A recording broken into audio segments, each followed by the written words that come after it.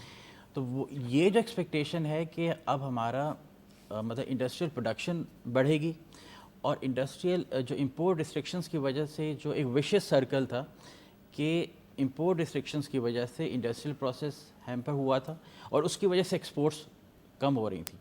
اب وہ factor government نے کافی حد تک ایڈریس کر دیا. ٹھیک ہے, تو اب چانسز یہ ہیں کہ انڈسٹریل پروڈکشن ہماری ایل ایس ایم جو ہے وہ ایک ہیلدی نمبر پوسٹ کرے گی, ڈبل ڈیجٹ پہ نہیں ہوگا. میں صرف اس سے یہ سمجھ رہا ہوں کہ یہ پینٹ اپ ڈیمانڈ ہوئی, اس کا مطلب جو امپورٹ ریسٹرکشن کی وجہ سے رکی ہوئی تھی اور امپورٹ ریسٹرکشن کھلی تو ایک دم سے پینٹ اپ ڈیمانڈ کی وجہ سے یہ ایل ایس ایم بڑھا ہے. میرا خیال ہے کہ اس میں اگر آپ ورڈ یوز کریں normalization of demand, normalization of industrial production and its productive capacity, یہ بیسیکلی یہ ہم نے اچیو کرنے کی طرف ہم جا رہے ہیں. ٹھیک ہے, I think very important point. Sir آپ کی طرف آنا چاہوں گا کہ ٹیکسیشن کے ٹارگیٹس کو پورا کرنا. سو دا اوور آل اکنامک سچویشن ایسا ہی ایف سی بھی مانیٹر کر رہا ہے, منسٹری آف فائنانس بھی مانیٹر کر رہی ہے کہ پچھلے سال اسٹیٹ بینک کے جو ابھی اعداد و شمار آئے ہیں، پچھلے سال آپ کے جو ٹیکس ریونیو تھے اور آپ کی جو ڈیٹ سروسنگ تھی وہ ٹیکس ریونیو کا 101% تھی. اینڈ دین اگر آپ اوور آل اسٹرکچر دیکھیں، اچھا ٹیکس ریونیو ایکچولی 125% تھی، اوور آل ریونیو کا 101% تھی. مینز یہ ہے کہ اگر پچھلے سال آپ نے FY23 میں جتنا ٹیکس کلیکٹ کیا اس کا 125% آپ نے ڈیٹ سروسنگ میں دے دیا، پرنسپل پلس انٹرسٹ. سو جو ٹیکسیشن کے میجرز ہیں ان کو بہت تیزی سے نہیں آگے بڑھنا چاہیے، بیکاز ابھی بھی 1 ملین لوگ ہی لگ بھگ ایسے ہیں جو کہ نان زیرو فائل کرتے ہیں اور actual non zero tax pay کرتے ہیں فائلنگ کے اندر. دیکھیں اس کی طرف میں آتا ہوں. ایک جو ہمارا ایک تھوڑا سا ہمارا ڈرا بیک ہے نا، ہمارے پاس کوئی نیشنل ڈیٹا نہیں ہے. یہ ایک بہت بڑا ڈرا بیک ہے. ہماری منسٹری آف اسٹیٹسٹکس نہیں ہے، جس کی وجہ سے ہم کام نہیں کر پا رہے. اب میں آپ کو اگر آپ مجھ سے پوچھیں گے تو میں کہوں گا 4 ملین ٹیکس فائلر ہیں. نہیں ہیں 4 ملین فائلر ہیں، لیکن ان FBR کہے گا 5.7 ملین ہے. میں آپ کو کہہ رہا ہوں نا کہ یہ ہر آدمی اپنی فگر کوٹ کر رہا ہوتا ہے. تو ہمارے پاس کوئی نیشنل ڈیٹا نہیں ہے. اچھا یہ فگرز تو نیشنل FBR کے تھرو ہیں کہ 4 ملین کے FBR اراؤنڈ کی 2 فگر مہینے کیسے تک. اتھینٹک ہو سکتی ہے جب ایک آدمی خود ریگولیٹر ہے، اس کے نمبر پہ آپ کیسے اعتبار کر سکتے ہیں؟ دنیا میں کہیں نہیں ہوتا یہ. انڈیپینڈنٹ ہونا چاہیے. دنیا میں کہیں نہیں ہوتا یہ. دنیا میں ہمیشہ ایک نیشنل ڈیٹا ہوتا ہے، اسٹیٹسٹکس ڈپارٹمنٹ، جو پاکستان میں مسنگ ہے. منسٹری آف اسٹیٹسٹکس ہونی چاہیے جس میں، بیکاز نمبر اسپیکس. سر ویسی اتنی منسٹریز ہیں، اب آپ منسٹری آف اسٹیٹسٹکس لیکن نمبر اسپیکس. بالکل اگر نمبر اگر آپ کے صحیح ہوں تو آپ کو فیوچر پلاننگ کرنے میں آسانی ہو جاتی ہے. ہیونگ سیڈ دیٹ، آپ کی بات بالکل صحیح ہے، پوٹینشیل بہت ہے.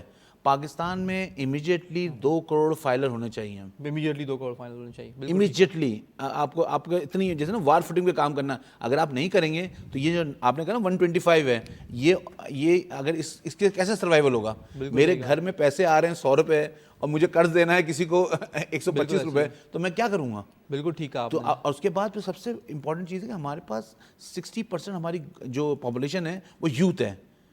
اب اس یوتھ کو آج جو نا یہ جو اگر آپ دیکھیں سوشل میڈیا نے اس کو ایک دنیا کے ڈفرینٹ پکچر دکھائی ہے. ابھی ان کو ہمیں پاکستان اچھا دینا ہے. اگر ہم نہیں دے سکیں گے ان کو انفراسٹرکچر وائز، ٹیکنالوجی وائز، تو وہ پاکستان سے ان کا ڈسکنیکٹ ہو سکتا ہے. یہ ایک تھریٹ بھی ہمارے لیے ہے. بالکل ٹھیک ہے نا. تو بیسکلی اس پہ وار فوٹنگ پہ کام ہونا چاہیے. ٹیکسیشن اس وقت سب سے امپورٹنٹ کام ہے. اور آپ کو میں بتاؤں کہ یہ انٹرسٹ ریٹ ہے، بات ہو رہی تھی یہاں پہ، انٹرسٹ ریٹ کا سب سے بڑا ڈرا بیک یہ ہے بہت سارے لوگوں نے پیسے بزنس سے نکال کے، کاروبار سے نکال کے انویسٹ کر دیے ہیں. 22% پہ کوئی کاروبار نہیں ہوتا. سر آپ کہہ رہے ہیں 22% کاروبار، یہ وہ پازیٹیو LSM گروتھ دکھا رہے ہیں. سر وہ اس کی وجہ ہے، وہ آپ کی بات جو تھی نا بیچ میں پائپ لائن میں، اس کی وجہ سے یہ ہوا ہے. ادروائز اگر آپ دیکھیں نا لوگوں نے بزنس بند کر کے انویسٹمنٹ، اگر میں اکانومسٹ صاحب بیٹھے ہوں گے یہاں پہ، تو یہ بھی ایک وہ چیلنج ہے ہمارے لیے کہ ہم اس کو ایڈریس کرنا ہے. لوگ چاہتے ہیں لیکوڈ انویسٹمنٹ میں رکھیں اور سیدھا اس کو ایبسولوٹلی.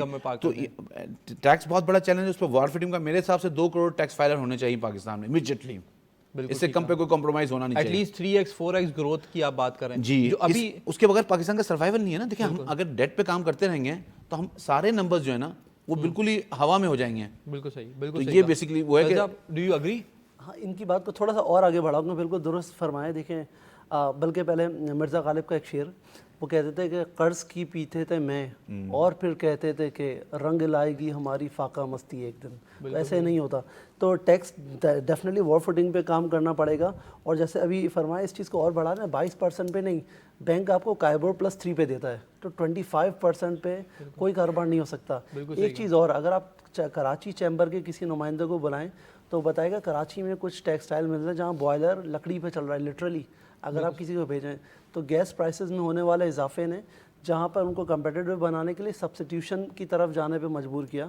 بوائلر کن چیزوں پہ چل رہے ہیں آپ یہ معلوم کر سکتے ہیں یہاں پر بھی. تو اس کی وجہ سے بیکاز آپ اس کو مارکیٹ میں کمپیٹیٹیو بنانے کے لیے اس طرح کے اقدامات کرنے پڑیں. یہ ایک وجہ.